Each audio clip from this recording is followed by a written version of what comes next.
Ok, pues buenas tardes. Yo soy Edgar Herrador y les vengo a platicar en esta sesión sobre Solidity.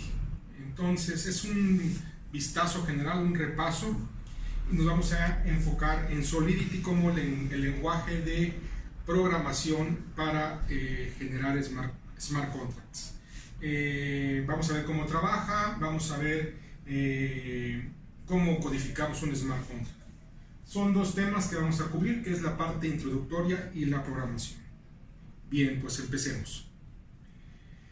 ¿Qué es Solidity? Solidity no es otra cosa más que un lenguaje de alto nivel orientado a contratos. Es decir, vamos a programar smart contracts que son los que se van a hacer el deployment sobre blockchain. Este lenguaje de programación, Solidity, tiene una fuerte influencia de algunos otros lenguajes ya conocidos como C++, Python y mucho JavaScript y evidentemente está diseñado para ser eficiente su ejecución, para que su ejecución sea eficiente dentro del Ethereum Virtual Machine. Como muchos lenguajes de alto nivel, es tipeado el lenguaje, o sea, los tipos de las variables se definen desde el principio. En tiempo de compilación ya se debe conocer el tipo de dato de cada una de las variables. Como lo vimos por acá, ya que tiene una influencia de C++, evidentemente, y Python, pues hay un soporte a la herencia, es decir, que dado un objeto, el objeto que será de él hereda propiedades existentes, es decir, un smart contract puede heredar funcionalidad de otro smart contract. Bien, el lenguaje, ya que hablé de smart contract, el último punto, el código de Solidity se encapsula en contratos. Esta pieza de código es de alto nivel y contiene todas las instrucciones necesarias. Bien. Solidity es un lenguaje que puede ser compilado a nivel, o sea, lo que genera el resultado de la compilación de un smart contract escrito en Solidity genera un bytecode que puede ser interpretado por la Ethereum Virtual Machine. Hay varios otros lenguajes que no, o sea, Solidity no es el único lenguaje que puede ser ejecutado y compilado dentro de Ethereum Virtual Machine. Hay otras iniciativas como Serpent, Lisp Language y Viper. Cada uno de estos lenguajes tiene sus propias características, pero esta vez vamos a enfocarnos, como bien lo dijimos al principio, en explicar y entender Solidity. Una cosa importante del Ethereum Virtual Machine, yo le voy a llamar blockchain, no es otra cosa más que una máquina determinística. Es decir, los smart contracts requieren ser determinísticos. Esto es muy importante por el concepto de generar un consenso en cada uno de los nodos. No perdamos nunca de vista esto. Tal es el caso que tienen que ser determinístico, que no existen dentro de blockchain, dentro de Solidity, funciones para ser random de números. Esto va más allá de la filosofía del término determinístico dentro de los smart contracts. Bien, veamos un overview del código. Esto es un ejemplo de un código de smart contracts, donde tenemos la primera línea Pragma Solidity 0.40, donde Pragma nos permite declarar la versión de Solidity, la versión del lenguaje que estamos usando en particular para este smart contract. Ok, después vemos que la definición de un smart contract, o ya del código mismo del smart contract, es contract y el nombre del contrato. Y en este ejemplo sencillo tenemos que una variable i es del tipo uint, es decir, un signed integer, y le estamos asignando un valor determinado. Nos damos cuenta que esto es, a simple vista, es muy similar a JavaScript.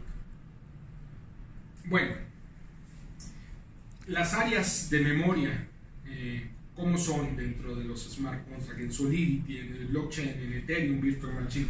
Bueno, hay tres tipos de memoria distintas: la storage, memory y stack. Y dependiendo cuál sea cada una de ellas, tenemos que pueden ser storage, donde no es volátil, y con esto vamos a estar guardando los estados por el cual va a ir cambiando el estado del blockchain. Storage se almacena en la RAM, el Ethereum Virtual Machine, el código en el ROM, y estas dos cosas no son volátiles, o sea que van a ser persistentes durante toda la vida del smart contract, mientras que las áreas de memoria volátiles son el memory y el stack, ¿vale?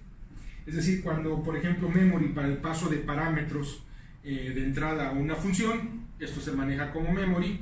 Cuando acaba la función, estas áreas de memoria desaparecen, o sea, ya no guardan los datos contenidos porque es volátil. Ok, hace rato les decía que Solidity es el lenguaje de programación, ya vimos este ejemplo. Cuando esto se compila, evidentemente, el resultado es un bytecode, el cual es el resultado de la compilación, y justo esto es lo que se hace el deployment sobre la red de blockchain, en el Ethereum Virtual Machine. Si yo quisiera ver no el bytecode, sino el operational code, el opcode, una especie de ensamblador que me va diciendo instrucción por instrucción lo que va a suceder internamente en el Ethereum Virtual Machine, donde yo lo puedo visualizar de esta manera. Después vamos a estar viendo, cuando entremos a Remix, a explicar, vamos a poder ver esto más a detalle. Bueno, ya dijimos hace rato que Ethereum Virtual Machine es una máquina determinística. Solidity es los smart contracts, es una máquina determinística, pero también aquí lo importante es las evaluaciones de las sentencias que están. Por ejemplo, cuando estamos diciendo que la variable i del tipo unsigned in es igual a 10 más 2 por 2, esto es un stack machine. Ethereum Virtual Machine es un stack machine, lo que significa que la evaluación de esta expresión aritmética se hace de derecha a izquierda, de tal suerte que esta expresión aritmética se convierte en 2 por, y después 10 y más. La evaluación se hace de esta manera, en un principio LIFO, last input, first output. Esto es común y muy conocido por todos nosotros al momento de programar. Ok, si yo quisiera hacer un deployment con una herramienta como web3.js a nivel de código, yo lo que le tengo que pasar como parámetro es definir en web3, crear un objeto del tipo contract, myContract, y donde yo le paso varios parámetros. Le paso el address de la cuenta, el bytecode que representa ya mi smart contract compilado, el gas que yo quiero asociarle para el deployment, y listo. Cuando esto se ejecuta, si la dirección, acordémonos que los smart contracts también tienen una dirección al momento de hacerse el deployment dentro del blockchain. Si la dirección es diferente de undefined, quiere decir que el deployment fue exitoso, y por lo tanto me va a regresar el hash que representa la transacción y la dirección donde está el contrato. Esto es un ejemplo de cómo hacerlo en código. Gracias. Bueno, sigo. Ok, vamos a entrar a ver los tipos de datos dentro de Solidity. Como ya dijimos inicialmente, los tipos de datos son estáticos, se tienen que conocer desde el momento mismo de la compilación. Hay diferentes tipos: referencia y mapping, tipos de valor, tipos por referencia y mappings. Vamos a ir viendo cada uno de ellos. Bueno, los siguientes tipos siempre serán pasados por valor. Es decir, tenemos diferentes tipos: booleano, string, enums, integer, address, que siempre va a ser evaluado por valor, y function. Veamos en qué consisten cada uno de ellos. Booleano,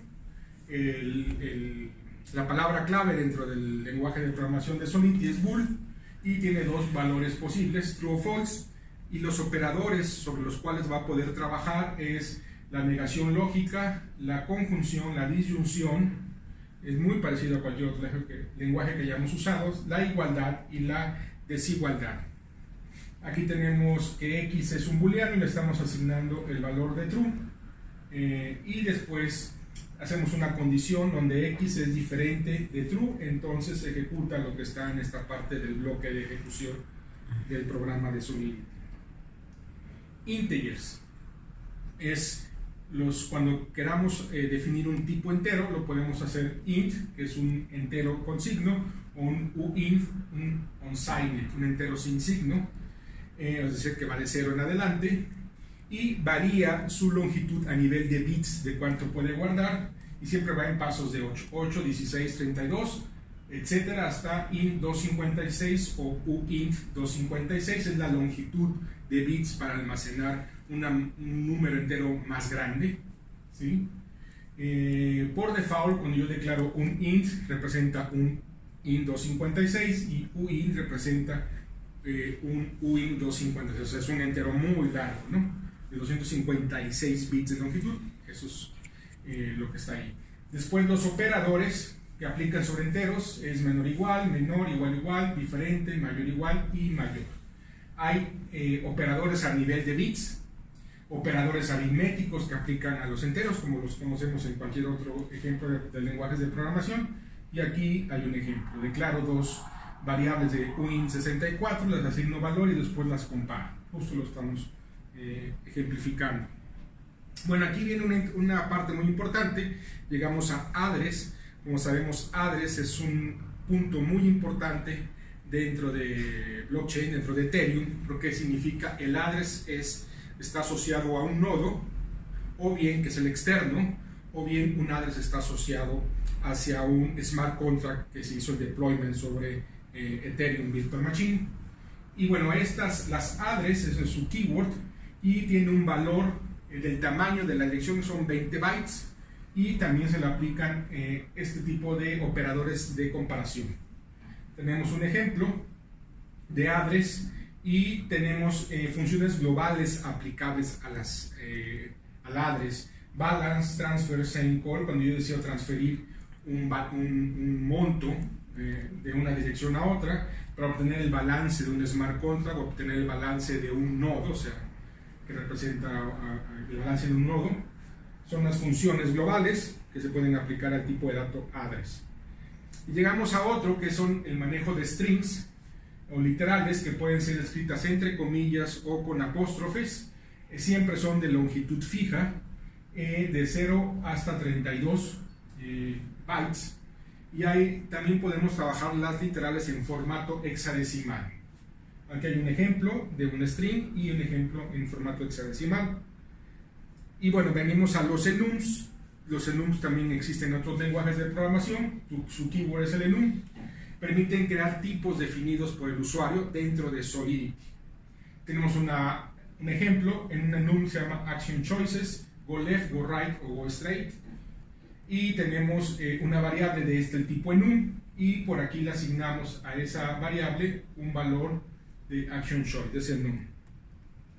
Bueno, las funciones o functions son públicas por default o son privadas, y hay que ser explícito en la parte que la función va a ser privada. Como en este caso, si no pongo nada, la función es pública por default. Si le quiero hacer la función privada solamente de consumo interno dentro del smart contract, entonces pongo la opción private. Y hay internas y externas. Por default todas las funciones son internas, y las externas pueden ser llamadas desde otro smart contract. Aquí un ejemplo de un smart contract con diferentes tipos de funciones que acabo de explicar. Y creo que bueno, pues ya con esto termino mi exposición. Gracias.